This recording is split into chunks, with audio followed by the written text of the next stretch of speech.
Que tu es avec nous ce soir et je te demande toute ton aide, Seigneur, afin que, au-delà de mes mots, Seigneur mon Dieu, à travers moi, on puisse réaliser à quel point tu nous aimes, Seigneur. On ne peut pas aimer si on n'a pas été aimé déjà. Seigneur, vraiment, je te prie, Seigneur, Saint-Esprit, je crois que ce soir, tu vas déposer en nous, Seigneur, quelque chose de ton cœur. Quelque chose de ton cœur, plus fort que les mots. Plus fort que des mots. Ce n'est pas quelque chose qu'on va comprendre avec notre tête. Ce soir, nous allons vivre quelque chose de ta part. Ce soir, on va vivre quelque chose de ta part. Viens conduire ce moment.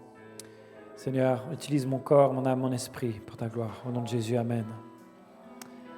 Amen, Amen. Alléluia. Ce thème, c'est Love Revolution. Tu ne peux pas vivre ta vie de chrétien. Tu ne peux pas faire ce que Dieu veut si tu ne manifestes pas l'amour. Mais tu ne peux pas manifester l'amour si tu ne l'as pas reçu. Tu ne peux pas donner ce que tu n'as pas. Et je ne suis pas en train de vous dire, vous n'avez rien reçu de l'amour de Dieu. Je suis sûr que beaucoup d'entre vous, la plupart d'entre vous, peut-être tous, vous avez déjà été touchés par l'amour de Dieu un jour. Mais je ne sais pas comment vous dire ça, mais il y a quelque chose dans mon cœur qui brûle en fait. J'en veux plus. Je veux plus. Je ne suis pas en train de vous dire, vous n'êtes pas assez pour moi. Ce n'est pas ça. C'est moi comme vous. Je désire que mon cœur soit bouleversé parce que je réalise à quel point par mes propres forces, je suis limité. J'aime un peu, mais il faut beaucoup. Vraiment, quand vous êtes dans ce monde-là, il faut beaucoup. Donc, je vais apporter ce message.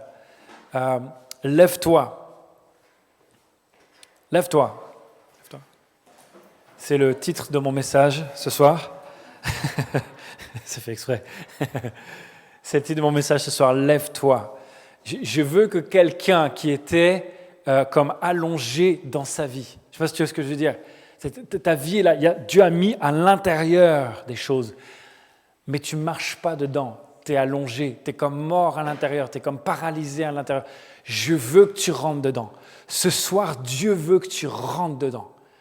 Dieu veut que tu te lèves, que tu t'éveilles aux choses que Dieu a mises en toi. Et on va voir ça ensemble. Prenez la Bible dans Marc 5, Marc chapitre 5.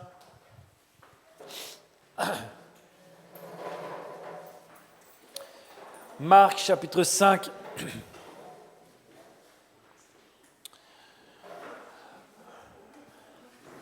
Et on va lire ensemble plusieurs passages de Marc chapitre 5.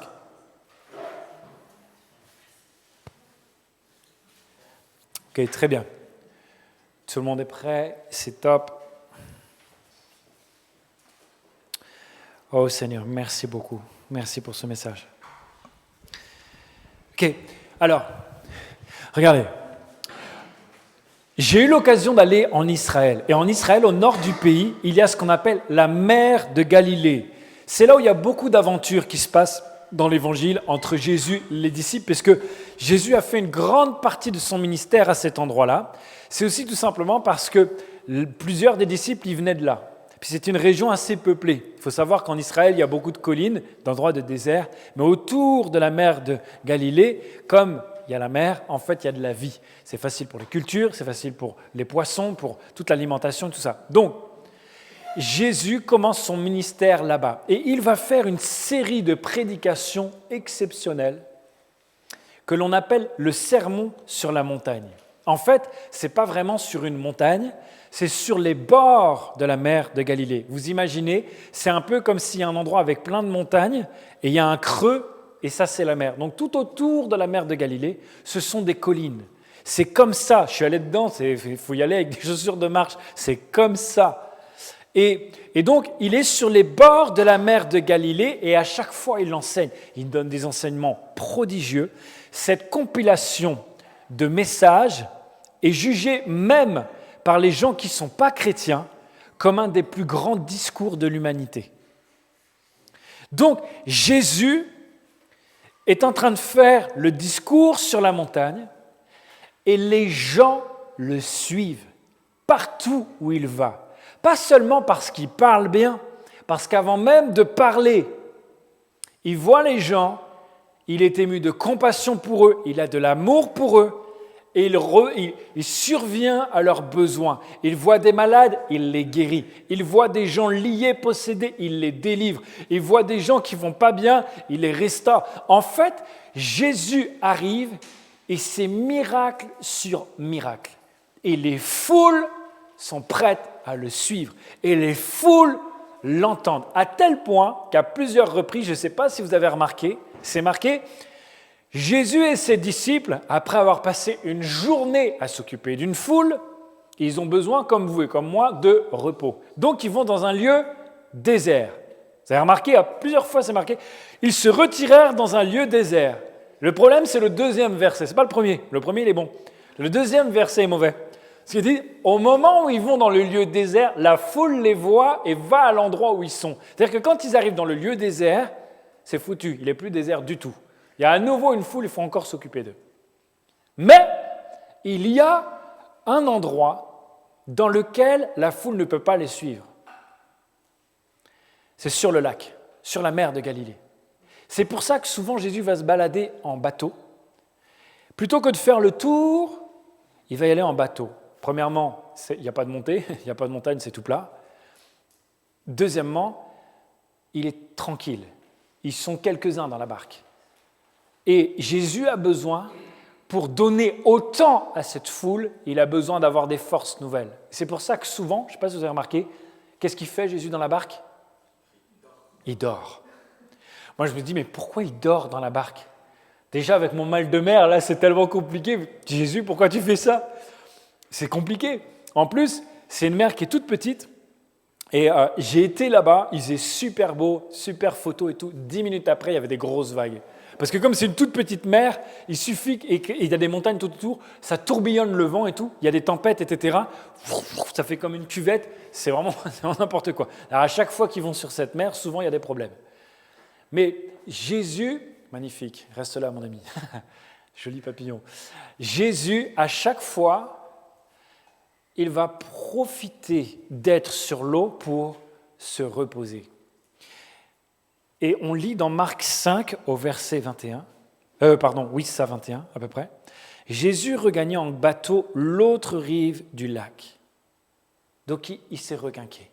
Il a pris des forces. Pendant la durée de la traversée, je ne sais pas si vous avez déjà été comme ça sur une barque, sur une mer calme, où vous n'entendez presque aucun bruit, juste le bruit des rames. Un petit peu les petites vagues, les mini-vagues sur la... Et c'est tellement bon, là, j'ai envie d'avoir des vacances. J'ai envie d'aller là. C'est tellement bien. Pendant ce temps-là, il n'y a pas les bruits de la foule. Il n'y a plus les bruits du monde. Il n'y a plus rien. C'est juste, il est tranquille. Oh, il est venu carrément à l'intérieur. Donne ton cœur à Jésus. Il est venu vraiment à l'intérieur. Et donc, on a Jésus qui reprend des forces. Et la suite du verset dit ceci. Une fois qu'il arrive de l'autre côté, une foule immense s'assembla autour de lui sur le rivage. Comprenez ? À chaque fois que Jésus est sur le rivage, même s'il n'y avait personne avant, une foule arrive. À chaque fois. Et j'aimerais te dire ceci. Jésus est disponible. Ne pense pas que tu le déranges. S'il est là, c'est qu'il est disponible. Jésus, quand il arrive sur un endroit qui normalement était désert, une foule immense s'assemble, mais il est OK. Il a profité du trajet dans la barque pour être prêt. Jésus est prêt. Jésus est prêt. Il est disponible. Tu ne le déranges pas. Je veux que tu comprennes ça. Tu ne dérangeras jamais Jésus. Il est là pour toi. S'il ne voulait pas être là pour toi, il ne serait pas venu. Mais il est là. Il a promis, il dit, je suis avec vous tous les jours jusqu'à la fin du monde. Ça comprend aujourd'hui. Ça comprend aujourd'hui. On est le 13 juillet 2023. 13 juillet 2023, c'est dans la promesse de tous les jours jusqu'à la fin du monde. Ce n'est pas encore la fin du monde, donc on est dedans. Jésus est là et il est dispo. Et il est dispo pour toi. Vraiment, que personne ne se dise « il n'est pas dispo pour moi ». Il y a trop de monde autour, il est fatigué, il ne va pas me voir. Non, ce n'est pas vrai, il est dispo pour toi. Et la première chose que j'aimerais voir avec vous dans ce texte, c'est qu'il y a un problème. Jésus, à peine il descend, il est dans le bateau, d'accord ? Le bateau, le rivage, la plage. Jésus fait ça, immédiatement il est dans la foule et immédiatement il va entendre et il y a un problème. Je vais avoir besoin de plusieurs personnes pour m'aider pour ce message. Je veux que ce soit un tout petit peu interactif et j'aurais besoin de m'aider. Est-ce qu'il y a 2 jeunes femmes qui peuvent déjà se préparer dans la tête? J'aurais besoin de vous pour m'aider à faire ce message. Et tout à l'heure, je vous demanderai, donc quand je vous demanderai, vous venez direct, d'accord? Réfléchissez dès maintenant, comme ça vous n'êtes pas piégés. J'ai besoin de 2 jeunes femmes. Tous les hommes sont super contents. Je vais me regarder, et vous êtes tous comme ça. Oh Seigneur, alléluia. Les gars, on aura besoin de vous aussi. Alors, il y a un problème. Il y a un problème. À peine Jésus pose le pied, il y a marqué ceci, survint alors l'un des responsables de la synagogue, nommé Jairus. En voyant Jésus, il se jeta à ses pieds et le supplia instamment. « Ma petite fille va mourir. Viens lui imposer les mains pour qu'elle guérisse et qu'elle vive. » Je ne sais pas si vous imaginez ça, mais imaginez, vous êtes un papa et votre enfant est sur le point de mourir. J'espère que vous n'imaginez pas tout le temps ça parce que c'est horrible. À le vivre en plus, je ne sais même pas comment moi je réagirais, je n'ai pas trop envie d'y penser. Mais nous sommes là dans une famille qui est respectée. La famille de Jairus, c'est un des responsables de la synagogue. Jairus, ça veut dire éclairé. C'est quelqu'un qui est sage. C'est quelqu'un qui comprend les choses. C'est quelqu'un qui prend soin des autres. C'est quelqu'un qui a une famille exemplaire. C'est un notable de la ville. Vous savez, c'est le genre de famille, tout le monde les connaît, tout le monde les respecte, tout leur réussit. Vous voyez, il y a un peu ce truc-là. Et ils ont eu la joie, cette famille, d'avoir une petite fille qui grandit. C'est le rayon de soleil, c'est le bouquet de fleurs de cette famille. C'est fantastique. Ils ont grandi comme ça et waouh, quelque chose d'extraordinaire. Ils grandissent et tout ça, mais on a un problème énorme. Cette jeune fille, elle est sur le point de mourir. Y a-t-il quelqu'un une jeune femme qui veut venir pour m'aider? Il faudrait simplement, il n'y a rien de compliqué à faire. Qui veut incarner à côté de moi cette petite fille de Jairus? À la fin, je te ressuscite, c'est vachement cool. Allez, quelqu'un vient?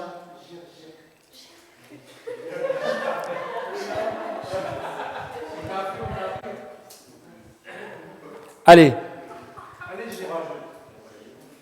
Qui veut venir? Je veux quelqu'un qui veuille venir.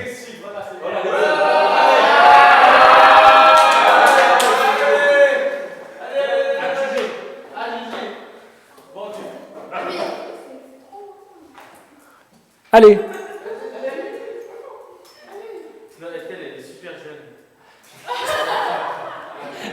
Les gars qui ont des super bonnes idées pour envoyer les autres au feu, je trouve ça génial aussi.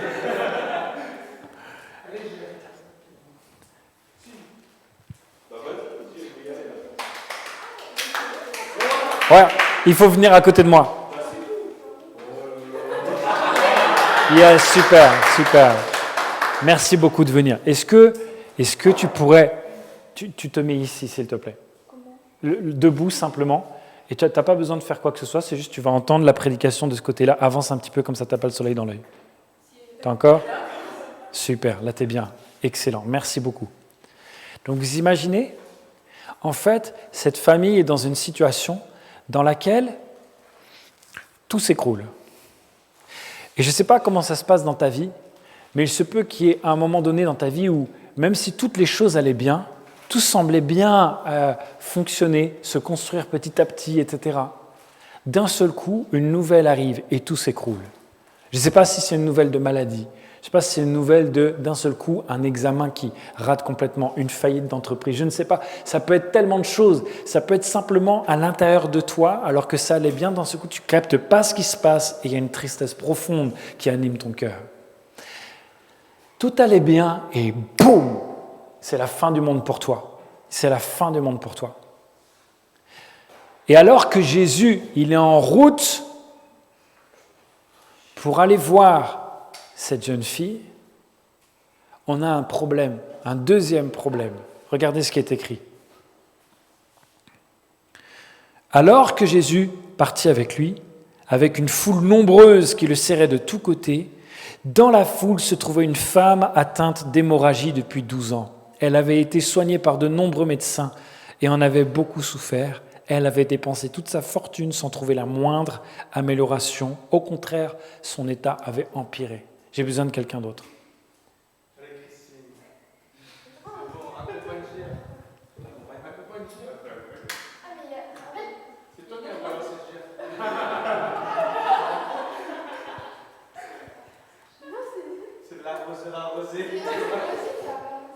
Allez, on se dépêche. Merci.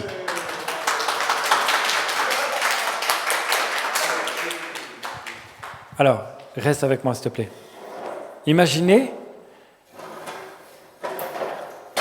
je vais avoir juste besoin de passer ici. Merci, c'est bon. Donc, imaginez, est-ce que tu peux venir derrière moi, s'il te plaît? Viens. Non. Vas-y, viens. Mets-toi ici. Christine. Super. Donc, Jésus vient de poser le pied sur le rivage et tout de suite, la Bible a dit quoi? La foule le presse. Je ne sais pas si tu imagines, parce que tout le monde a envie de voir le prochain miracle. Tout le monde a envie de voir le prochain épisode. Tout le monde a envie de voir ça. Et donc, la foule le presse. Là, vous êtes très, très gentil parce que vous êtes assis, etc. Mais en vrai, je me demande si Jésus, il arrivait à passer, en fait. Est-ce que peut-être qu'il y en a qui fonçaient un petit peu dedans, et puis les gars, les apôtres, ils faisaient un peu service d'ordre tout autour. Je peux avoir 2 apôtres là avec moi, etc. Vous venez. Gentil, t'es un apôtre aussi. Gentil, t'es un apôtre. Non, j'en veux 3. Et donc, vous imaginez, on est en train d'essayer d'avancer, comme ça. Tous les autres, vous voulez bien faire la foule? Mettez-vous debout, s'il vous plaît. OK. Et vous voulez absolument me voir le plus près possible, comme s'il y avait, je sais pas, Lionel Messi, vous avez votre téléphone portable. Et on avance. OK. Attention. Et la foule le pressait. Il y a des femmes, il y a des messieurs. Il est trop bruyant, cet apôtre. C'est Pierre. Et le truc, c'est que pendant que la foule presse Jésus, ça le ralentit dans son chemin pour aller voir la jeune fille. Mais pendant ce temps-là, il y a une autre femme qui a un problème. Et ça fait 12 ans. C'est-à-dire, depuis 12 ans, la famille... Vous pouvez rester là, C'est pas grave si vous êtes debout, ça change de d'habitude et c'est OK. Depuis 12 ans, il y a une famille qui vit un super événement. Il y a une petite fille qui grandit et qui fait la joie de sa famille. C'est formidable. Mais là, tout s'écroule d'un seul coup. Et alors que Jésus est en train de s'avancer vers cette famille et vers cette petite fille, il y a derrière une femme qui est atteinte de perte de sang depuis 12 ans. La Bible ne dit pas si elle était mariée ou pas. Mais on a un gros problème avec cette histoire-là, parce que perte de sang, ça ne veut rien dire. En gros, c'est comme si elle avait ses règles en continu depuis 12 ans. Et le problème, c'est que pour les pertes de sang, ça rendait la personne impure. Quelqu'un qui avait une perte de sang, s'il touchait quelqu'un, l'autre personne devenait impure elle-même et devait faire des lavements rituels afin de redevenir pure et de pouvoir aller à l'église, de pouvoir aller dans les lieux publics. Imaginez, en fait, ça veut dire que non seulement elle est très embêtée, parce que ça devait être très désagréable, honteux, tout ce que vous voulez, et en plus, peut-être, je ne sais pas, douloureux, mais en plus, en gros, elle pouvait contacter personne, parce que si elle touchait quelqu'un, si elle s'asseyait sur une chaise, la chaise devenait impure. Si elle s'allongeait dans un lit, le lit devenait impur. Donc, si elle avait un mari, cette femme-là, ça faisait 12 ans qu'à cause d'elle, sa famille était impure. Donc, elle a dû se mettre à l'écart pour ne pas pénaliser sa propre famille. Et si jamais elle était célibataire, qu'on voulait qu'on s'approche d'elle? En fait, sa vie, elle est terminée. Ça fait 12 ans que c'est terminé. Et on est exactement dans l'opposé. C'est-à-dire que la famille de Jairus, depuis 12 ans, tout va bien. Mais là, nouvelle brutale. Et de l'autre côté, on a la famille de cette femme à la perte de sang. Ça fait 12 ans que tout va mal. Et je ne sais pas quel est le problème qu'il y a dans ta vie. Et il y a des fois où tout va bien, mais d'un seul coup, il suffit d'une nouvelle et tout s'écroule et tu te dis, mais c'est terminé pour moi. Et il y en a d'autres, vous avez l'impression qu'en fait, vous n'avez même pas de vie. Vous n'avez même pas le droit à la vie. Il y a une profonde injustice dans les deux situations. C'est quoi le plus injuste à votre avis? C'est que tout s'écroule du jour au lendemain? C'est de risquer de perdre la jeune fille? Ou alors, c'est depuis 12 ans de ne plus avoir de vie. Elle n'est pas en danger de mort, la femme à la perte de sang. Mais alors qu'elle est vivante, elle est morte socialement. Elle est morte communautairement. Qu'est-ce qu'elle veut faire? elle a plus d'argent, elle a tout dépensé pour trouver une solution. Non seulement ça ne s'est pas amélioré, ça s'est empiré. Jésus est disponible. Je ne sais pas dans quelle situation tu te reconnais le mieux. Je ne sais pas dans quelle situation tu es, de dire, mais purée, mais pourquoi ça m'arrive? Pourquoi je suis dans cette situation-là? Je vais te dire quelque chose, Jésus il vient, il va te délivrer. Jésus il vient, il va te relever. Jésus il vient et il n'est pas dépassé par le problème. Mon premier point, c'est problème. Le deuxième point, c'est pression. Vous l'avez vu, la foule fait immédiatement pression. La Bible a dit ça. Et alors que la foule fait pression, chers apôtres, vous voulez bien revenir, la foule, faites votre travail, et on va essayer de continuer d'avancer. Et la Bible nous dit qu'alors qu'on est en train d'avancer, d'un seul coup, quelqu'un touche le vêtement de Jésus. Mais non, pas toi. Bah non, t'es pas une femme. Bah non. C'est bon, tu l'as fait? Non, il faut que tu le fasses. Jésus il est en train d'avancer et d'un seul coup, il s'arrête, fait stop. Quelqu'un a touché mon vêtement. Moi, je suis un des disciples. Je fais Jésus, tu plaisantes ou quoi? Regarde, mais il y a tout le monde qui est en train de te presser. Bah oui, vas-y. Vas-y, mais il y a tout le monde. On avance. C'est ça. Attends, Pierre, calme-toi. Calme-toi. C'est pas grave, on avance. Non, j'avance pas, Pierre. Quelqu'un m'a touché. Tout le monde te touche. Oui, mais c'est pas pareil. Quelqu'un m'a touché. Il y a une force qui est sortie de moi. Et Jésus, il fait arrêter tout le monde. Il met un stop aux disciples, il met un stop à la foule. Il dit, qui m'a touché? Imaginez la pression qu'ils ont tout le monde. Genre, tout le monde est en train de dire, mince, on est peut-être allé trop loin là, on est peut-être un peu abusé. Vous pensez qu'il y a quelqu'un qui va dire, c'est possible que je t'ai vite fait frôler? Jamais quelqu'un va dire ça. Et en même temps, les disciples disent, bon, il est gentil le Seigneur, mais on ne va jamais trouver la personne en fait. Seigneur, t'abuses. Et à votre avis, la famille de Jairus, elle pense quoi? Mais oui, la fille, elle est en train de mourir. Jésus, tu perds ton temps pour une ânerie. On s'en fout de savoir qui t'a touché. Tout le monde te touche depuis le départ. Et on est en train de s'arrêter alors que chaque seconde compte. Et toi, tu es en train de demander qui t'a touché. Et tout le monde le voit. Tout le monde voit qu'eux, ils ont la pression. Que la famille de Jairus, ils ont la pression. Tout le monde voit que la foule s'arrête et qu'ils ont la pression. Tout le monde a la pression. Et celui qui a le plus la pression, c'est Jésus. Sauf que lui, il n'est pas pressé. Il a la pression, mais il n'est pas pressé. Il est comme ça en train de regarder. Et il faut comprendre ceci, c'est que dans les deux cas, quand il y a un problème, il y a une pression qui vient très très très fort. Dans le cas de cette femme à la perte de sang, c'est que si jamais elle dit que c'est elle, elle a la honte devant tout le monde. Elle est en train d'arrêter la guérison de quelqu'un d'hyper populaire à cause d'elle. Pourquoi t'as touché Jésus? Tu comprends? Elle a la honte. Elle n'a même pas le droit d'être dans la foule. Parce que si elle touche des gens dans la foule, les gens sont impurs. Elle n'a pas le droit. Pour aller toucher Jésus, elle est obligée de faire face à une pression de malade. Elle est obligée. Mais elle le fait quand même. Pourquoi elle le fait quand même? C'est sa dernière chance.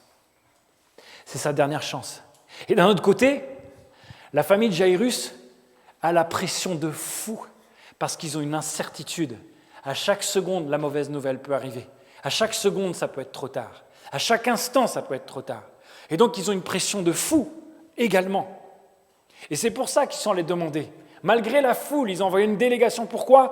Parce que c'est aussi leur dernière chance. Si jamais tu es là ce soir et qu'il y a un domaine dans ta vie dans lequel tu dis « ça ne décollera jamais, je ne comprends pas ce qui se passe dans ma vie, tout est en train de s'écrouler, j'ai la pression de malade, mais je n'oserai jamais aller voir Jésus pour ça. » Il faut que tu braves la pression. Il faut que tu ailles plus loin que ça, parce que c'est Jésus qui est ta dernière solution. Jésus est peut-être ton dernier espoir et il faut que tu ailles au-delà de la honte. Il faut que tu ailles au-delà de l'incertitude. Il y a un moment, arrête de penser, dis-toi, si c'est vrai que tu peux faire un truc pour moi, j'y vais. Même si on ne fait pas comme ça d'habitude. Même si je veux aller un petit peu au-delà de ce qui est convenable de faire. Arrête d'être convenable. Sois audacieux. Arrête d'être protocolaire ou quoi que ce soit. Il y a un moment, il s'agit de ta vie. Et trop souvent, on reste coincé dans un problème. Parce qu'on se dit, ah oui, mais pour sortir du problème, j'ai peur que ça choque un peu les gens. Mais on s'en fiche. Quand il ira mieux, les gens loueront Dieu. Et tu dois réaliser que la pression... Regarde à quel point le diable est capable de faire pression sur ta vie pour que tu ne prennes pas une bonne décision. Combien de fois tu t'es laissé avoir? Toutes les raisons sont bonnes de ne pas faire quelque chose que tu sais qui est bon, que tu dis « Ah, j'ai pas trop envie de le faire. » Hey! À un moment donné, le moment, c'est d'aller voir Jésus. Et je vais te dire quelque chose. Quand tu es ici, c'est le moment. Tout à l'heure, tu vas voir un moment vraiment avec Dieu, fort. Mais quand c'est chez toi, c'est pareil, dans ta chambre, c'est ta chambre. C'est aussi le moment d'aller le voir. Ah non, j'ai la pression d'Instagram qui m'envoie des DM. J'ai la pression de ceci, j'ai la pression de... À un moment donné, la pression, tu dis, hé, j'en ai rien à faire de toi, j'avance. Je vais aller au-delà de la pression, je m'en fiche, parce qu'à un moment, c'est de ma vie qu'il s'agit. Je ne veux pas que tu passes les 8 prochaines années à passer à côté de ce que Dieu voulait pour toi, et au bout de 8 ans, tu te retournes et tu fais « Ah, j'aurais voulu vivre un truc, j'aurais pu vivre un truc fantastique avec Dieu. » Ça veut dire quoi, ça? Problème. Il y a un problème. Deuxièmement, et il y a de la pression. Et la pression, elle est extrêmement importante. Et je suis sûr que pendant tout ce temps-là, le moment où Jésus est en train d'attendre ce qui se passe, et tout le monde est en train d'attendre, mais c'est qui cette personne qui a touché? Eh bien, il y a une espèce de silence et tout le monde se demande ce qui se passe. Et parfois, tu es au moment où tu dis « Dieu, j'ai fait un pas vers toi » et une espèce de silence, ça flotte, je ne sais pas du tout où j'en suis, tu as intérêt à me répondre, je ne sais pas ce qui se passe. Et en fait, c'est OK d'être un peu mal à l'aise pendant ce moment-là. C'est OK. Il n'y a pas de problème. En fait, parce que Dieu est sur le point de faire quelque chose pour toi. Souvent, juste avant le silence, c'est le moment où Dieu va parler. Souvent, le moment où tu dis « Dieu, j'entends pas ce que tu es en train de me dire », c'est le moment où il va parler. Je sais que ça parle pour quelqu'un. Je sais que c'est pour quelqu'un. Cette phrase-là précisément. Il y a des fois, tu dis « Ah Seigneur, pourquoi tu ne parles pas? Pourquoi je n'entends pas ta voix ?» Et c'est le silence, Dieu va parler. C'est juste ce moment-là. Et alors, il est comme ça. Tout le monde est autour, et là, d'un seul coup, la femme, en fait, elle va dire « c'est moi. C'est moi qui ai fait ça, c'est moi qui ai touché. » Et elle se jette à genoux. Je ne te demande pas de le faire. Je ne te demande pas de le faire. Et elle se jette à genoux, et elle dit tout ce qui s'est passé. Vous savez pourquoi elle se jette à genoux? Parce qu'elle a honte. Et en même temps, elle est obligée de dire, en gros, elle dit, je me suis fait griller, il y a une force qui est sortie de son manteau. Je pensais être guéri, scred, comme ça, tranquillement. Ah, rien du tout. Hé, il y a un éclair quand je touche son manteau. Qu'est-ce qui s'est passé? Je ne sais pas. Mais en fait, elle dit, et au moment où la force sort du manteau, elle sent qu'elle est guérie. Elle fait un truc, ça ne se fait pas de toucher le manteau de Jésus qui passe comme ça. Je n'ai même pas demandé à Jésus, au fait, est-ce que tu veux me guérir? Elle s'est juste approchée, elle a juste fait quelque chose. Elle a juste fait un pas de foi, en fait. Personne ne lui a dit, si vraiment tu veux être guéri, touche le manteau de Jésus. Rien du tout. Elle a dit, je vais juste toucher, ça sera suffisant. Et comprenez ça, le moment où elle fait ça, elle se met à genoux. Et moi, la question que je me pose, vous êtes d'accord avec moi que Jésus, il n'est pas surpris? Il sait très bien qui c'est. Pourquoi il demande, pourquoi il fait arrêter tout le monde? Au risque que elle, ce soit trop tard. Pourquoi Jésus prend le risque d'arrêter tout le monde pour afficher cette femme qui a déjà plus de honte que tout le monde? À votre avis? Moi, quand j'ai lu le texte, je me suis dit, Jésus, en vrai, ça ne se fait pas du tout. C'est pas bien, Jésus, ce que tu fais. Tu pourrais juste te satisfaire de l'avoir guérie, son problème est réglé, et ni vu ni connu, elle reprend une vie normale. Ouais. Oui. En fait, devant les autres. C'est-à-dire qu'il va voir cette femme, elle va tout lui expliquer, et il dit, ma fille, ta foi t'a sauvée. Et tu es guéri, mais ta foi t'a sauvé. Vous savez pourquoi il fait ça? Parce que tout autour, les gens qui sont là connaissent cette femme. Ils savent qu'elle n'a pas le droit d'être là. Ils savent que si jamais elle s'approche, elle est impure. C'est quelqu'un d'exclu. Elle a une double peine. Elle a sa maladie, puis elle a l'impureté. Donc elle est exclue socialement. Jésus fait exprès de s'arrêter, quitte à ce que ce soit trop tard. Il fait exprès de s'arrêter parce qu'il dit « Attends, j'ai un de mes enfants qui est là et qui a besoin que publiquement, devant tout le monde sache qu'elle soit guérie. Parce que sinon, si elle dit qu'elle est guérie, personne ne la croira et elle va continuer d'être exclue. Donc, je vais relever sa réputation devant tout le monde. Tout le monde verra ce qui s'est passé. Il y a une force qui est sortie de moi. Quelqu'un m'a touché. C'est toi? Oui, maître.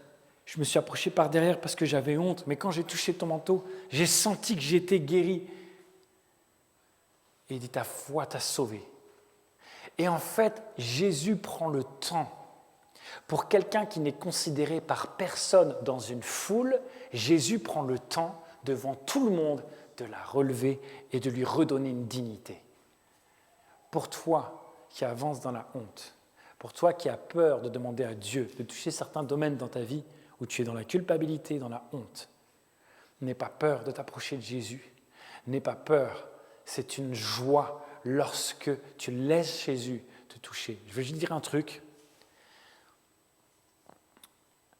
Parfois, on a peur de s'approcher de Jésus, parce qu'on dit, si Jésus me touche, je vais commencer à pleurer, je vais commencer à réagir, je vais commencer à faire ceci, à faire ça, oh là là, c'est trop la honte, j'ai pas envie de m'afficher.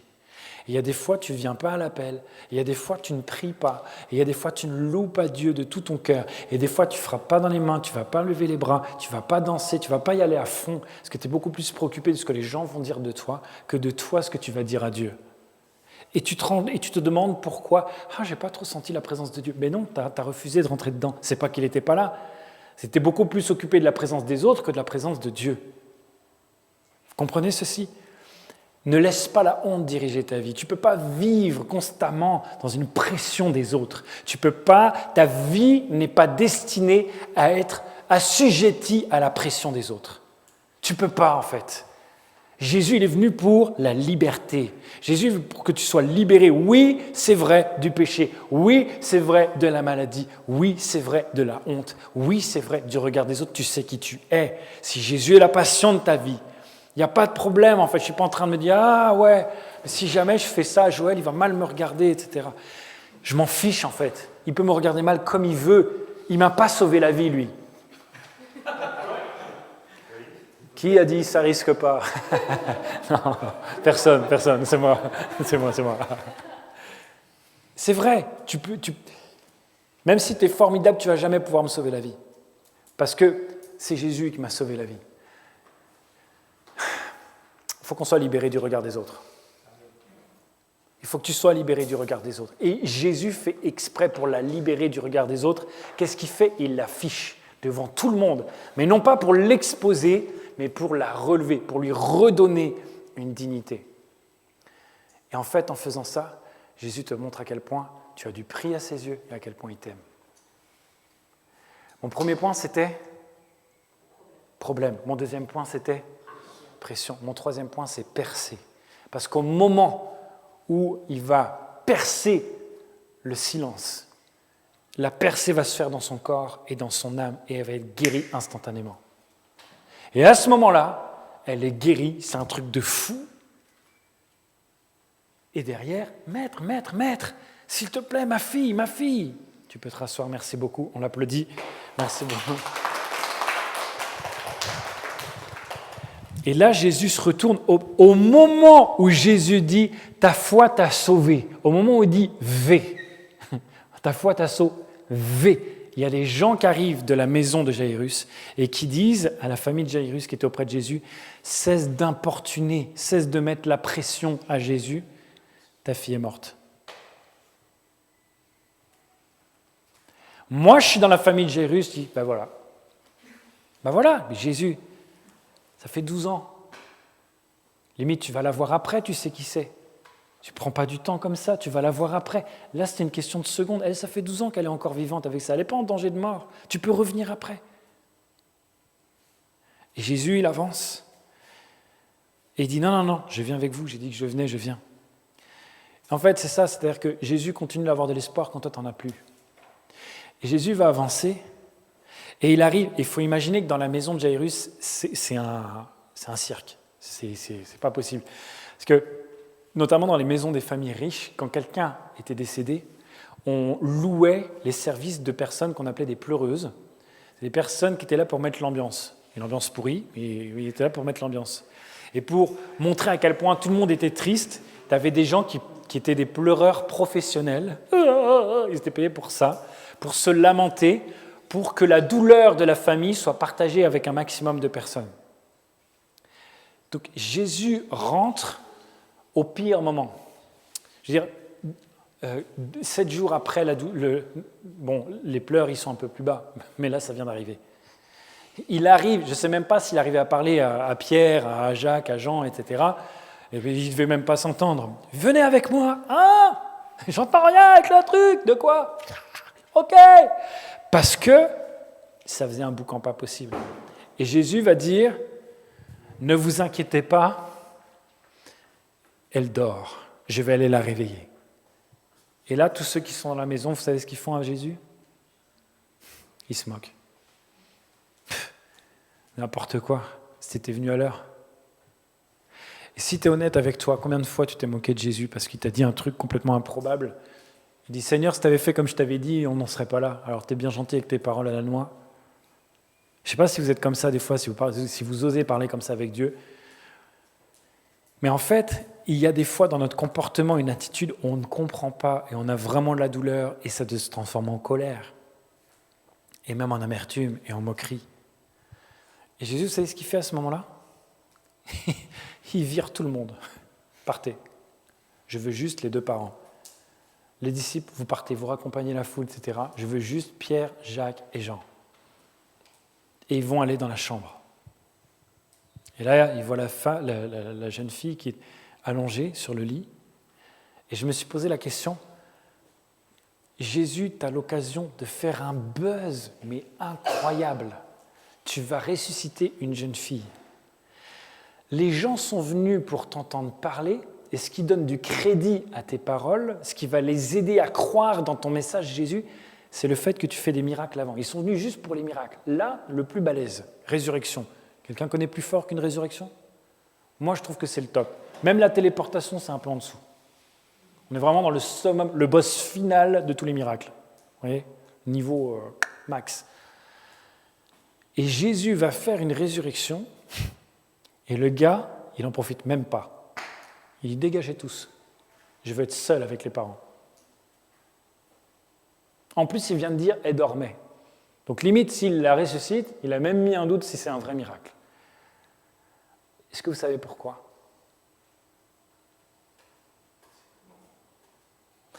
C'est très étonnant. C'est-à-dire que cette femme qui avait la honte et qui était méprisée de tous, Jésus va l'afficher devant tout le monde pour l'élever et pour redonner une dignité. Il n'était pas obligé, tout le monde lui disait surtout ne le fais pas, et il le fait. Et il arrive dans la maison d'un dignitaire et il fait le truc que personne ne fait, il vire tout le monde. Ben non, pas comme ça qu'on fait à Jésus. Non, si, vous partez. Et il va dans la chambre.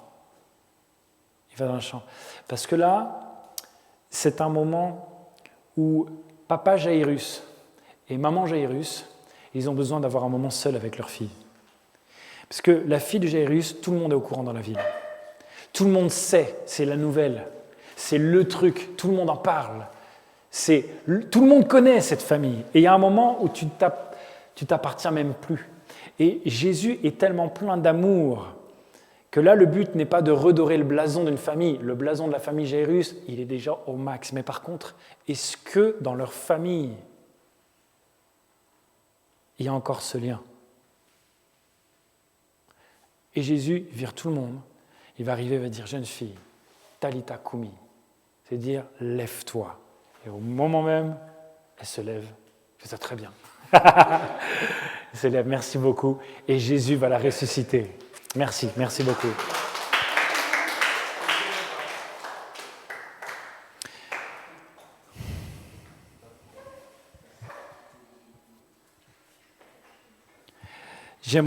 J'arrive à la fin de mon message, j'aimerais que tu comprennes ceci. Parfois, Dieu permet de la pression. Parce que si tu n'avais pas de pression, tu ne bougerais jamais. C'est parce que Dieu te presse, c'est parce que Dieu te pousse, c'est parce que tu n'as pas le choix que Dieu t'amène au moment où tu dois faire quelque chose en n'ayant plus rien à faire de ce qu'il y a ailleurs. Et c'est quelque chose qui est important. Je ne vous dis pas d'en avoir rien à faire de respecter les autres, ce n'est pas ça que je dis. Ce que je vous dis, c'est ne laissez pas la pression extérieure vous empêcher de faire quelque chose que vous trouvez juste et bon. Ne laissez pas la pression extérieure vous empêcher d'aller demander à Jésus de l'aide. Ne laissez pas la pression extérieure vous convaincre que ça ne vaut pas la peine. Ne laissez jamais la pression extérieure vous dire que Jésus n'a pas le temps pour vous. Comme cette femme à la perte de sang aurait pu se dire « il n'a pas le temps pour moi, j'ai juste touché son vêtement ». Jésus a pris le temps pour elle. Ne laisse pas la pression extérieure te dire « il n'a pas le temps pour moi », comme la famille de Jairus a dû dire « Jésus n'a pas le temps pour la fille de Jairus, il est trop occupé avec cette pauvre dame ».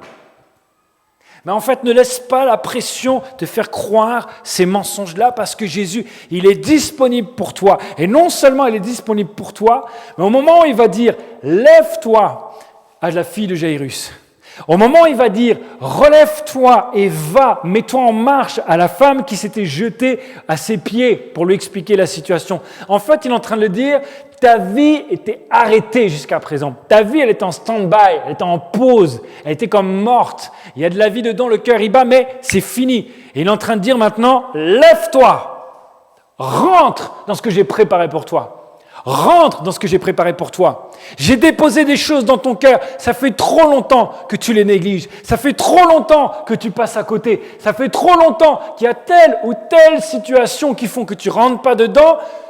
Ce soir, je te dis, lève-toi. Rentre dedans. Il est temps. Il est temps. Et tu vas devoir faire quelque chose que tu n'as pas l'habitude de faire peut-être. Quelque chose qui d'habitude te met la pression. Ce soir, tu vas gagner sur la pression. Tu vas dire, ok, Seigneur Jésus, tu comptes plus que la pression. C'est toi qui mets la pression à ma pression. Ton amour met la pression à ma pression. Peu importe ce que c'est. Parce que je veux une chose, c'est m'approcher de toi. Je veux une chose, être au contact avec toi. Parce que le moment où tu me touches, ou le moment où je te touche, quelque chose se passe. Quelque chose se passe. Et je crois que Dieu veut faire quelque chose dans ta vie ce soir. Je suis convaincu que Dieu veut déclencher quelque chose dans ta vie. Je ne parle pas ce soir pour ne rien dire. Je ne parle pas pour que rien ne se passe. Dieu n'a pas déposé ce message en moi pour que tu repartes pareil. Pas possible. Je ne l'envisage pas. Quand Dieu parle, il ne parle pas pour rien dire. Quand Dieu parle, il dit à la lumière, sois, et la lumière existe. Il crée avec sa parole. Et si Dieu ce soir te dit, lève-toi, tu vas te lever. Tu vas te lever, tu vas rentrer dans ton appel, tu vas rentrer dans ta vie, tu vas arrêter de regarder la vie des autres se passer pendant que la tienne se détériore petit à petit. Ce n'est pas possible. Ce n'est pas ce que Dieu veut pour toi. Et tu passes ton temps à te dire « Ah, mais pourquoi ma vie est comme ça? Mais pourquoi? Regarde, Seigneur, les autres, regarde-les. » Arrête de regarder les autres, regarde à lui, c'est à lui que tu dois regarder. Arrête d'essayer de toucher, de voir, de prendre ce que les autres pourraient avoir. C'est Jésus que tu dois toucher, c'est Jésus que tu dois prendre. Il est dispo, il est là, il est disponible.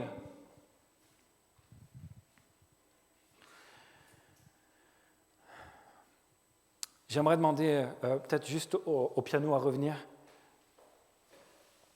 Et je veux juste vous dire qu'il n'y a pas de situation qui est trop compliquée pour Jésus. Là, il y a 2 semaines, j'étais dans une conférence, etc. Je rencontre quelqu'un. Le gars, c'est un Bulgare. C'est un Bulgare. Je pense qu'il est abandonné. Je crois qu'il a perdu son père à 10 ans. Il a grandi quasiment dans la rue, genre dans les 10, 11, 12, 13 ans, tout ça. Il a vécu pendant 2 ans sans avoir l'eau ni l'électricité dans sa maison. Super grande pauvreté.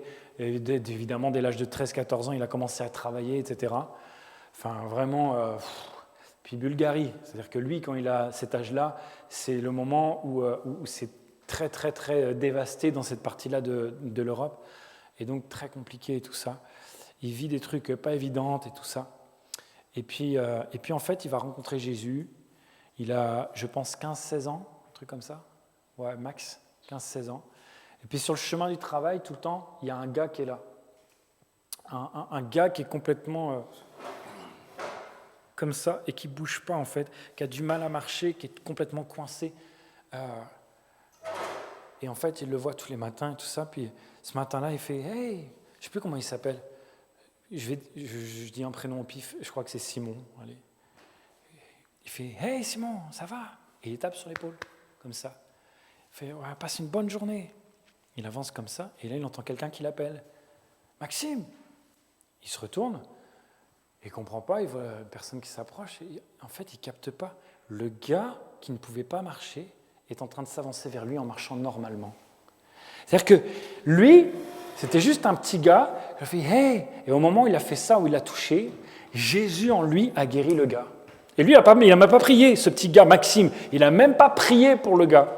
Sauf qu'un miracle s'est passé de manière incroyable. Parce que le moment où tu touches Jésus, Jésus fait des trucs au-delà même de ce que tu peux penser. Aujourd'hui, Maxime, il a 30 ans. Il est à la tête d'une des plus grandes églises de Bulgarie. Ça passe à la télé nationale. Il conseille des businessmen, des célébrités, des chefs d'État. Incroyable. Incroyable, ce petit gars. Parce que, comprends, il n'y a pas une situation trop compliquée, en fait. Ne me dis pas, non, Jean, il est bien ton message, mais ma famille, ce n'est pas possible, en fait. Moi, je ne peux pas à cause de mon contexte familial, si tu savais.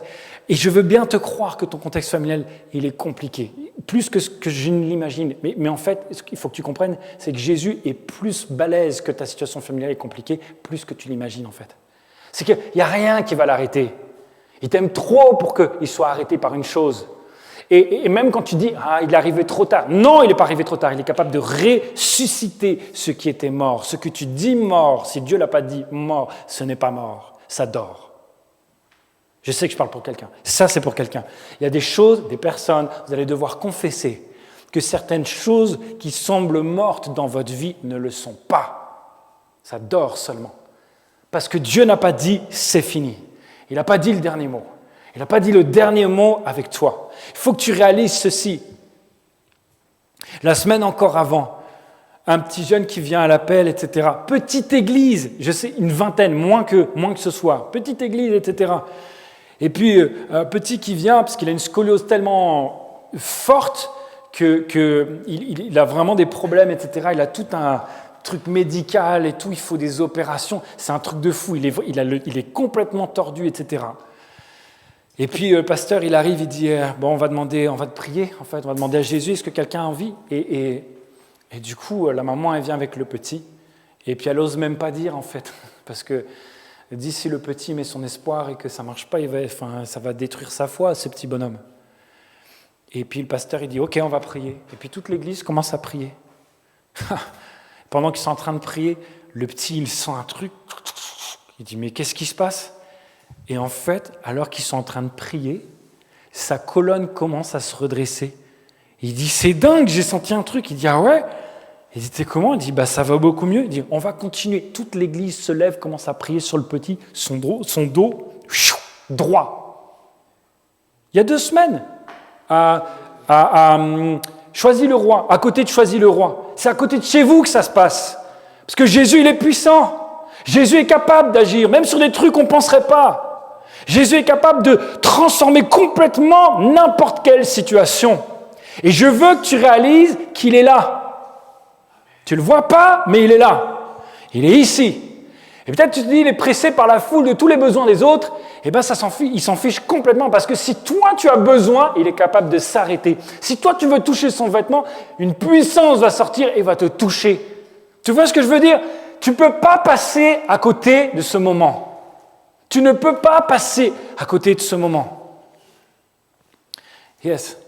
Est-ce qu'on peut avoir quelques notes ? Joue le morceau que tu veux. Je te laisse conduire. On va prier ensemble. On va se mettre debout. J'aimerais vous dire ceci. Jésus a fait un miracle que tout le monde a vu dans la salle. Dans la foule, la femme à la perte de sang, tout le monde a vu qu'elle a été guérie. Et puis il a fait un deuxième miracle que personne n'a vu. Parce que parfois, il il y a des choses qui doivent se passer en petit comité. Et c'est Dieu qui sait qu'est-ce qui est mieux, le grand comité ou le petit comité. Et parfois, tu ne te lèves pas à l'appel ou tu ne demandes pas à Dieu d'intervenir parce que tu te dis, si jamais ça ne se passe pas pendant que je demande, j'aurai la honte, je montrerai à tout le monde que je n'ai pas la foi, ou que Jésus il est puissant avec les autres mais pas avec moi. Mais en fait, Jésus s'en fiche de le faire devant tout le monde ou pas. Il s'en fiche de faire le buzz ou pas. Ça ne l'intéresse pas. Ce qui l'intéresse, c'est toi. Donc en fait, ne t'occupe pas de est-ce que ça va être visible ou pas. Dieu peut le faire tout à l'heure dans ta chambre. Dieu peut le faire sur le chemin de retour pendant que tu es en train de dormir dans la voiture à l'arrière. C'est possible. C'est possible. La seule chose que tu dois capter, c'est que si tu ne t'approches pas, il ne va rien se passer. Alléluia. J'ai besoin que quelqu'un se lève maintenant avec moi et commence à confesser la puissance de Jésus. J'aimerais que tu dises, Jésus, je crois que tu es puissant. Je veux que tu interviennes dans ma vie. Lève-toi maintenant, fais-le. Si tu le crois, lève-toi et fais-le maintenant. Alléluia. Je suis venu pour activer ta foi ce soir. Je suis venu pour allumer un feu dans ton cœur. Tu dois réaliser à quel point Jésus est capable et puissant pour sauver, pour guérir, pour libérer, pour activer dans ta vie, pour te faire rentrer dans ta destinée, pour chasser la mort. Il est capable de ressusciter ceux qui étaient morts en toi. Si tu réponds à cet appel, mets-toi debout maintenant.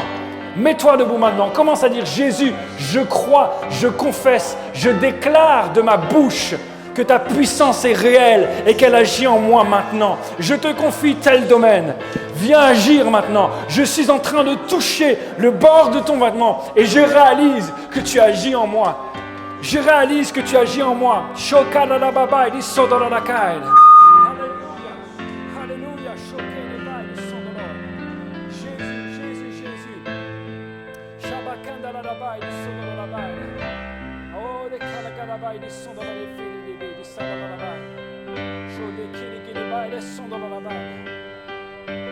Oh, Alléluia, Alléluia, Alléluia, Alléluia. Je crois dans la puissance de Jésus. Je crois dans la puissance de Jésus. Est-ce qu'il y a quelqu'un qui veut recevoir quelque chose de Jésus ce soir? Lève la main. Lève la main à ta place et je vais prier avec toi. Oui, je vois ta main, je vois ta main, je vois ta main. Y a-t-il quelqu'un d'autre?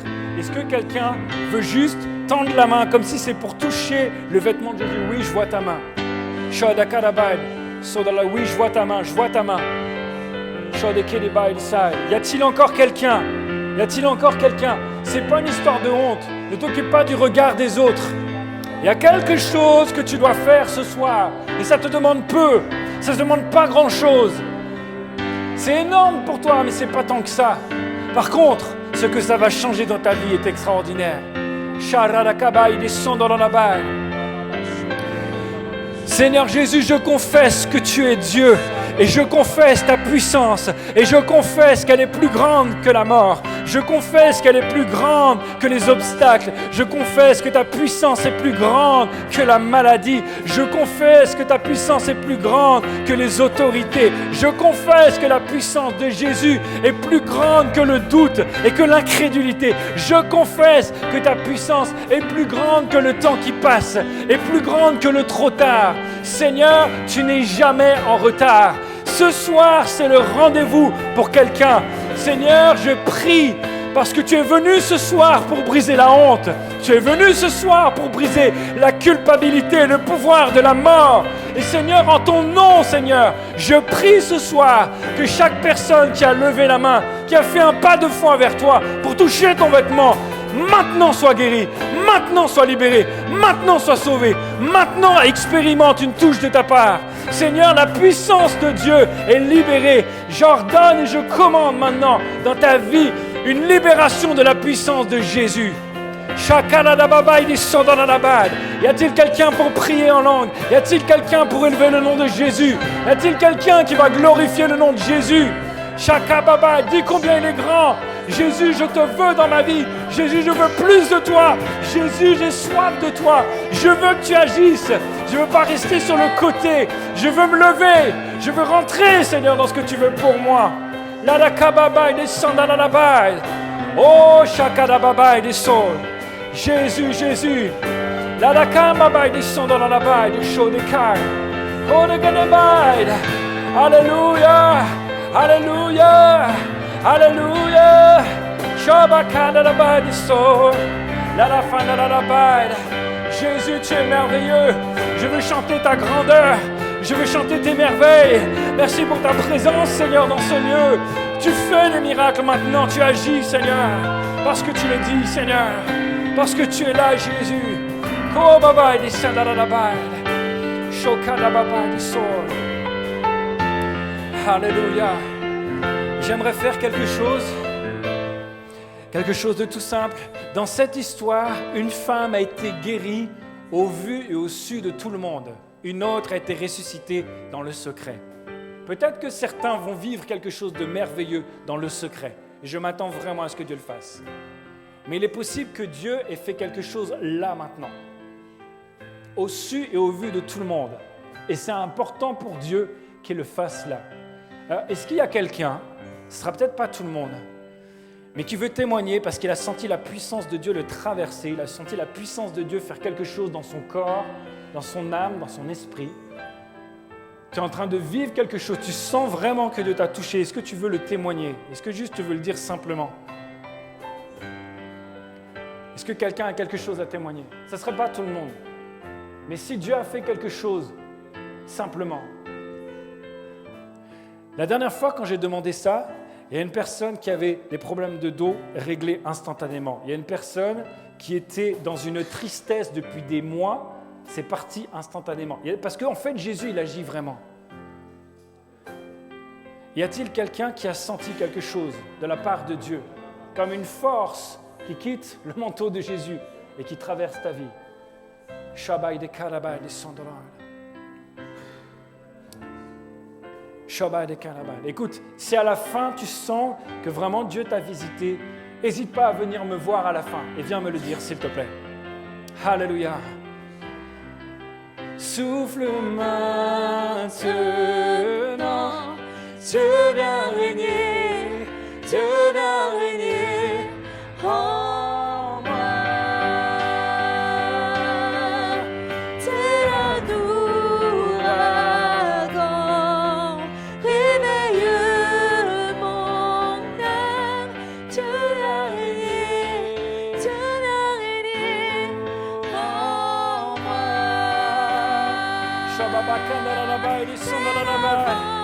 Alléluia. Alléluia. Souffle Alléluia. maintenant, Dieu vient régner. Oh, oh, oh,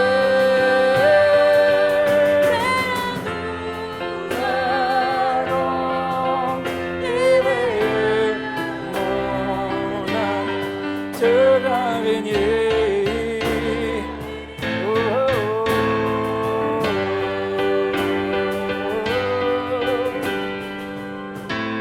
Alléluia, Jésus. Alléluia, Jésus. Est-ce que quelqu'un a du mal à voir les promesses de Dieu pour sa vie, s'il te plaît? C'est comme symboliquement, mets simplement les mains sur tes yeux, s'il te plaît. Si quelqu'un a du mal à entendre la voix de Dieu, à dire « Je crois dans les paroles que tu m'as dites », mets les mains sur tes oreilles. Si tu vis dans la peur, dans l'angoisse, mets les mains sur ton ventre, s'il te plaît. Si tu te sens dénoué de force, tu dis « J'y arriverai pas », s'il te plaît, mets les mains sur tes épaules. Mets les mains sur les épaules. Et peut-être quelqu'un qui dit « Ah, moi, je veux tout ça ». Alors, mets les mains comme ça. Mets les mains croisées sur toi. Et dis simplement avec tes mots à toi. Et je ne vais même pas prier au micro, mais dis simplement avec tes mots à toi. T'y crois juste. Considère que rien d'autre n'est possible. Simplement crois-le. Jésus touche ma vie maintenant. Jésus vient toucher ma vie maintenant. Shakalabai, descendalabai, deshodedikanabai. Alléluia, alléluia. Alléluia, shukalabai, descendalabai. Jésus, Jésus, Jésus, Jésus. Kobabai, descendalabai, descendalabai, descendalabai. Jésus, tu touches maintenant, tu redonnes la vue à celui qui doit voir. Tu permets de marcher à celui qui boitait. Seigneur, tu permets d'entendre et de croire, Seigneur, ce que tu dis maintenant. Shokalabai, je débloque maintenant, au nom de Jésus, je débloque maintenant la foi dans ton cœur. Je débloque maintenant la capacité de croire dans ta vie. Je débloque maintenant la capacité de voir ce que Dieu veut pour toi. Je débloque maintenant la capacité à recevoir la force de Dieu. Au nom de Jésus, je déclare que ni le doute, ni l'incrédulité, aucune mauvaise pensée, aucune pensée extérieure qui te fait douter de Dieu, maintenant toutes ces pensées-là partent au nom de Jésus. Au nom de Jésus, je ne vous autorise pas à rester ici, ces pensées. Je ne vous autorise pas à rester ici. Vous partez maintenant. Au nom de Jésus, que la pensée de Christ se révèle maintenant. Que la pensée de Christ se révèle maintenant. Que l'amour de Dieu se révèle maintenant. À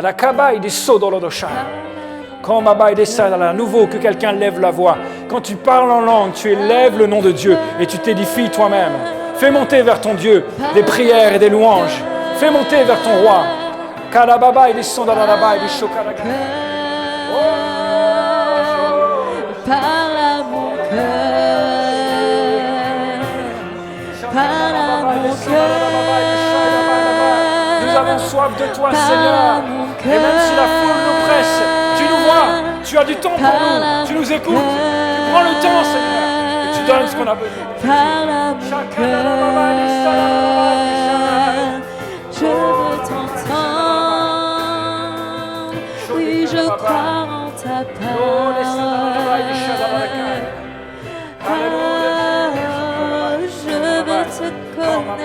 veux te connaître plus. Qu'un esprit de prière se déverse maintenant dans ce lieu.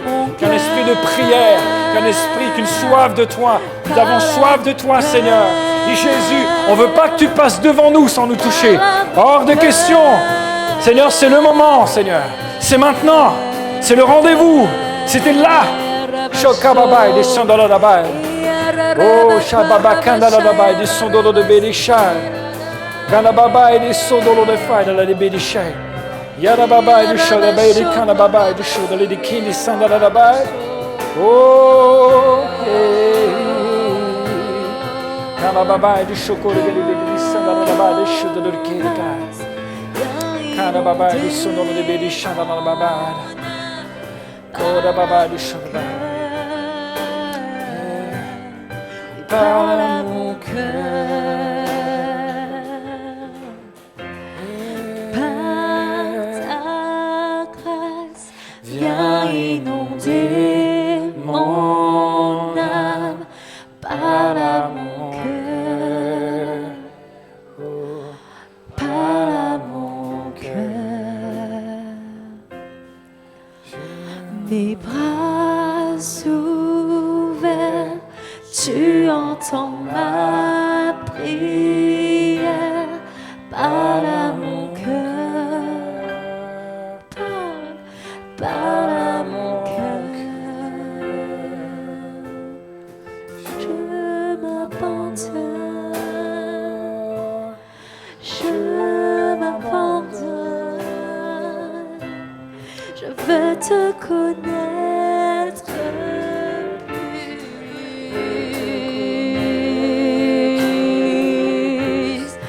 Je m'abandonne à toi, Seigneur.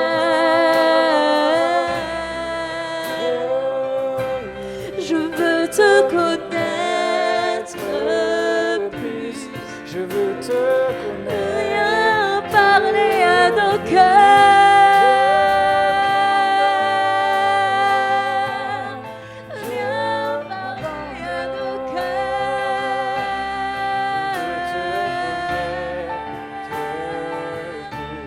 Je veux te connaître.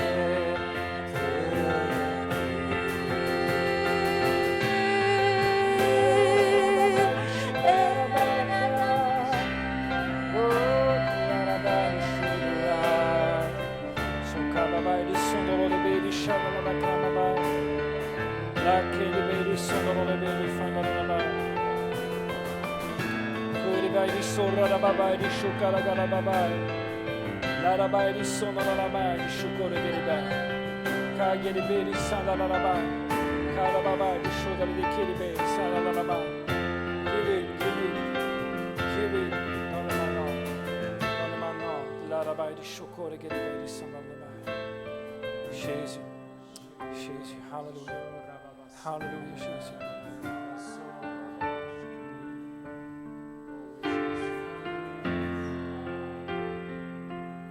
Shapapa kandala baba. Sokala la baba et des chauds de l'air. Lord bédissa, tu es présent Jésus et tu agis. Hallelujah. À chaque fois que tu viens, Jésus, tu viens pas pour rien. Tu es là, Seigneur Jésus. Hallelujah. By the soul of the God. The by the soul of the baby shine. Kalabai the soul of the baby shine. Lai the koba by the soul of the kid. Kali baby fanda la by the soul of the baby.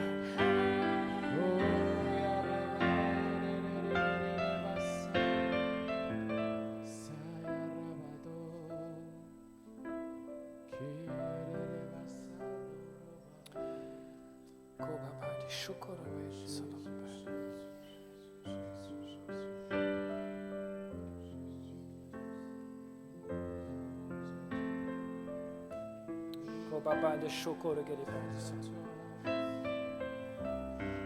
Conduis-nous plus près de toi, Seigneur. Papa qui saute au péché de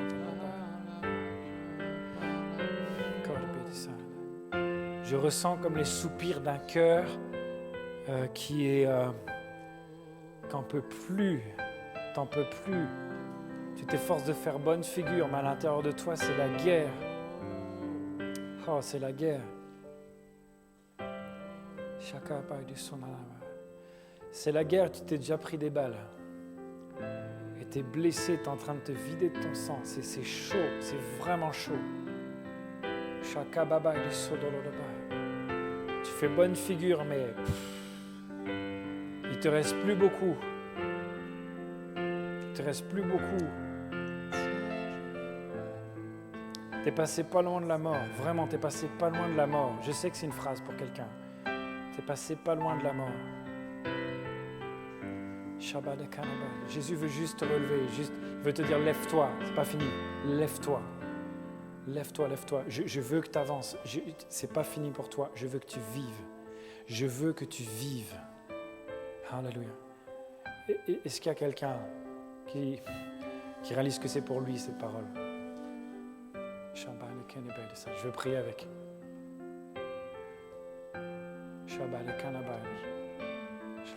Gentil, si tu veux bien venir avec moi.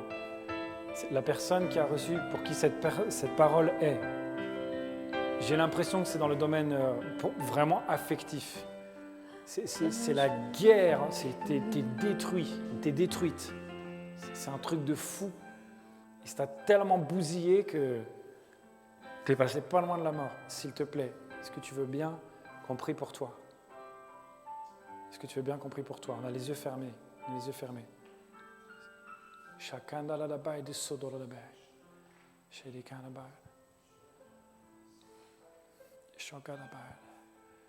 Je veux prier pour toi. Je veux vraiment prier pour toi. Je veux déclarer des choses sur ta vie. Quand on le fait, en fait, Dieu l'entend. Il le fait. Je veux déclarer des choses sur ta vie. Est-ce que tu peux lever la main maintenant? Lève ta main, s'il te plaît. Juste simplement. On va venir à ta place. Tu n'as pas besoin de venir sur le devant. On va venir à ta place et on va prier pour toi.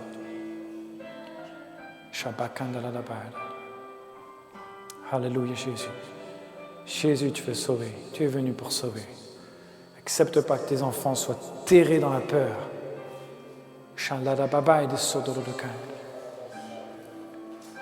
Ok, je le dis une dernière fois parce que je ne veux pas mettre de pression.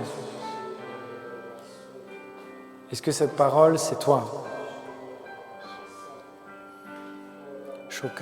Je sens un poids vraiment familial, quasi insurmontable, mais Jésus te dit, tu vas te lever, tu vas te lever. Tu n'es pas condamné à rester écorché vif toute ta vie. C'est possible pour toi de vivre une vie juste apaisée, sereine. Est-ce que tu lèves ta main maintenant? Si ce n'est pas le cas, tu viendras me voir après.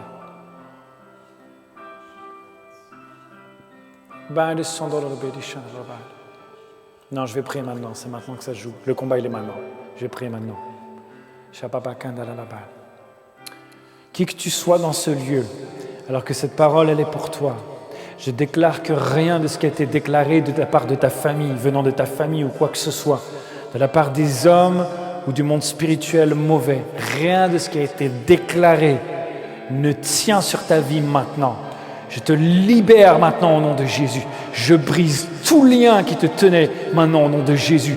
Tout lien qui te tenait dans la honte, dans l'indignité et qui faisait que tu faisais les mauvais choix. Tout ce qui faisait que tu étais incapable de prendre une bonne décision alors que tu savais que c'était mauvais pour toi. Au nom de Jésus, maintenant je te libère. Maintenant je t'envoie libre. Maintenant le Saint-Esprit tombe sur toi et t'envahit. Maintenant le Saint-Esprit te couvre de l'amour de Dieu. Maintenant, l'Esprit ravive la foi, ravive la vie, ravive l'espoir dans ton cœur. Tu peux vivre une vie normale, tu peux vivre une vie équilibrée. C'est possible pour toi. Je le déclare maintenant dans ta vie au nom de Jésus. Amen.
Parfois Dieu parle dans la foule, parfois Dieu parle dans la chambre, mais Dieu parle.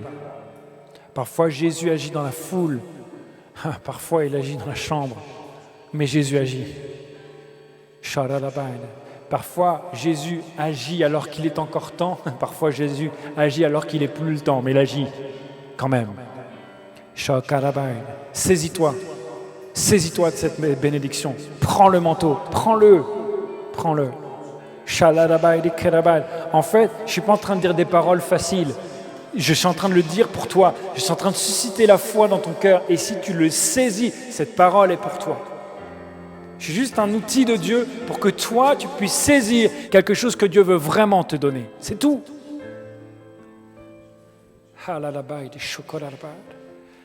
Alléluia, Jésus. On va célébrer Dieu ensemble. On va juste chanter. Je ne sais pas quel chant, mais on va chanter la grandeur de Dieu, on va chanter la puissance de Dieu. C'est trop bon de rappeler à ton âme et de dire devant tout le monde à quel point Jésus il est grand. C'est trop bon de le faire. Trop souvent on fait comme s'il était petit. C'est pas possible. Alléluia Jésus.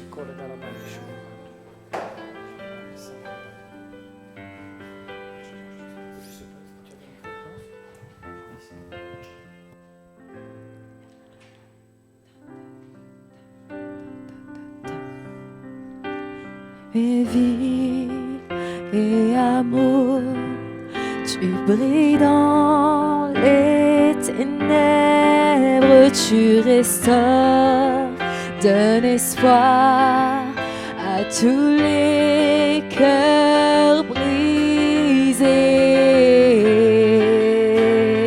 Dieu, tu es grand. Dieu,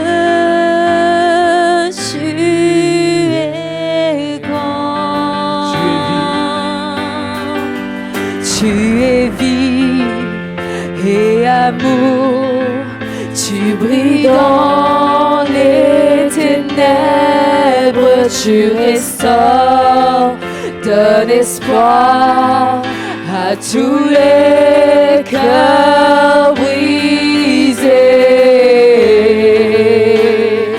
Dieu, tu es grand, Dieu, tu es grand. Dieu, tu es grand. Tu nous donnes de la vie. Voici notre louange, tu nous donnes de la vie. Voici notre louange pour toi seul.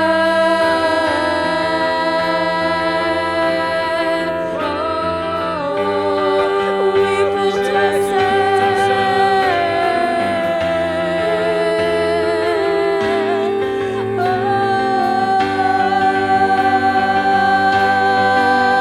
Tu es vie Et amour, tu brilles dans les ténèbres, tu restaures, donne espoir à tous les cœurs brisés. Dieu, tu es grand. Dieu,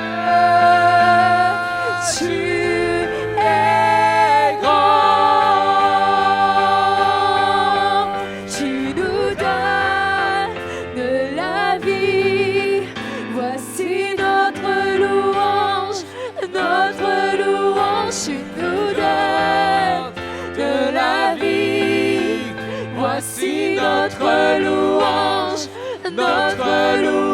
tu nous donnes de la vie. Voici notre louange, tu nous donnes la vie. Voici notre louange pour toi seul. Pour toi seul, Seigneur. toi seul.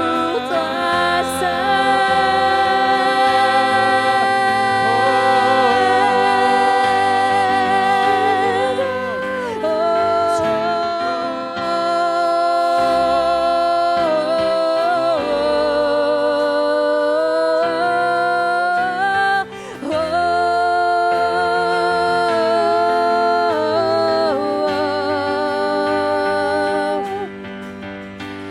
Et toute la terre louera ton nom.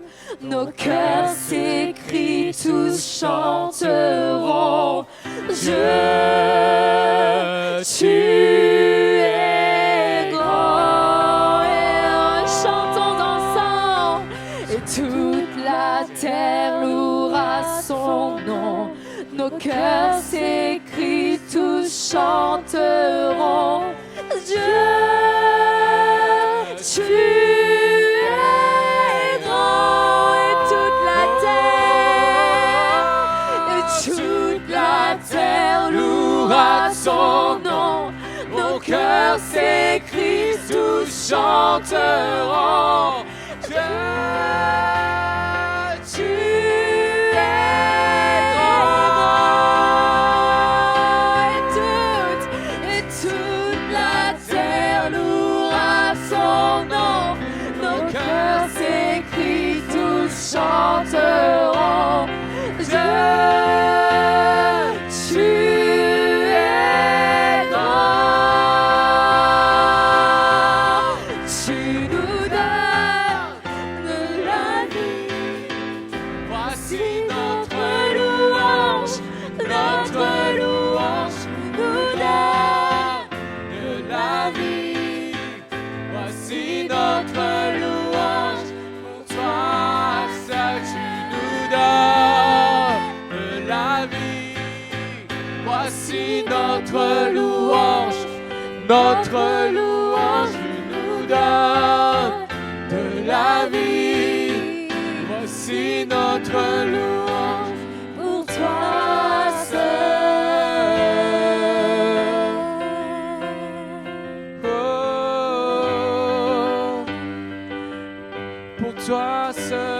toi seul, pour toi seul.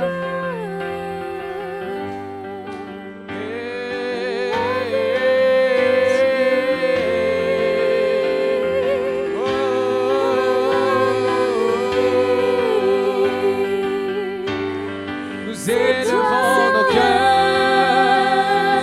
Qui ravive les eaux brisées, qui redonne la vie aux eaux.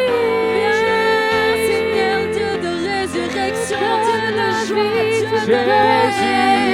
Viens raviver, viens raviver. Redonne la vie.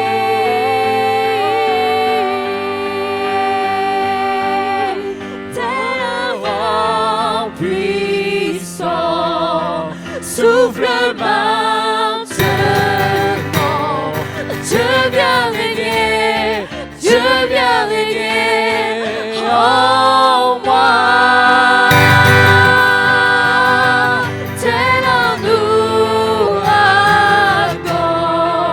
réveille mon âme. Dieu vient régner, Dieu vient régner en moi.